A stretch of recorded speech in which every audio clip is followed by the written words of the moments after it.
नमस्कार. मी आज तुम्हाला पितृपक्षाबद्दल थोडीशी माहिती सांगणार आहे. पितृपक्ष म्हणजे वर्षामध्ये असलेले असे 16 दिवस की जे भाद्रपद पौर्णिमेपासून ते भाद्रपद अमावस्येपर्यंत असतात. तर त्यावेळेस आपण आपल्या वडिलोपार्जित पितरांच्या आठवणीमध्ये आपण त्यांना गोडधोड स्वयंपाक करून त्यांच्या आठवणीमध्ये अन्नदान करून, वस्त्रदान करून, ब्राह्मणांना दान करून, तर अशा प्रकारचे दान करून त्यांच्या नावाने तर्पण करणे हे आपण पितृपक्षात करतो. तर पितृपक्ष म्हणजे काहीही अंधश्रद्धा मानू नये. पितृपक्ष म्हणजे त्या दिवसांमध्ये आपण चांगले विचार आणले पाहिजे, दानधर्म केला पाहिजे की जेणेकरून आपले पितृ आपल्या गोष्टींकडे पाहून संतुष्ट होतील.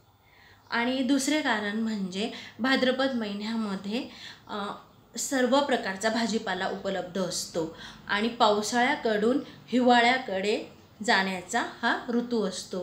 तर ह्या दिवसात वातावरण खूप बदल होत असतं. तर आपल्या शरीराला इम्युनिटी वाढवण्यासाठी, प्रतिकारशक्ती वाढवण्यासाठी सर्व प्रकारचा भाजीपाला खायला पाहिजे.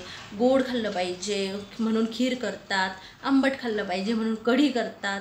सर्व प्रकारचं अन्नाची आपल्याला गरज असते. म्हणूनही या दिवसात आपण तशा प्रकारचे अन्न खावे म्हणूनही असा महिना आपण साजरा करतो. तर हे झालं आपलं सायंटिफिक रिझन. तर असं भाद्रपद महिन्याचं महत्त्व असतं. बघा, तुम्हाला जर माझ्या काही गोष्टींनी जर मन दुखावलं असेल तर मी माफी मागते. आणि माझा असा हेतू आहे की भाद्रपद हे पितृपक्ष आहे, हे अंधश्रद्धा न मानून पितरांच्या आठवणीमध्ये गोडधोड स्वयंपाक करून गोरगरिबांना खाऊ घालून असं करावं.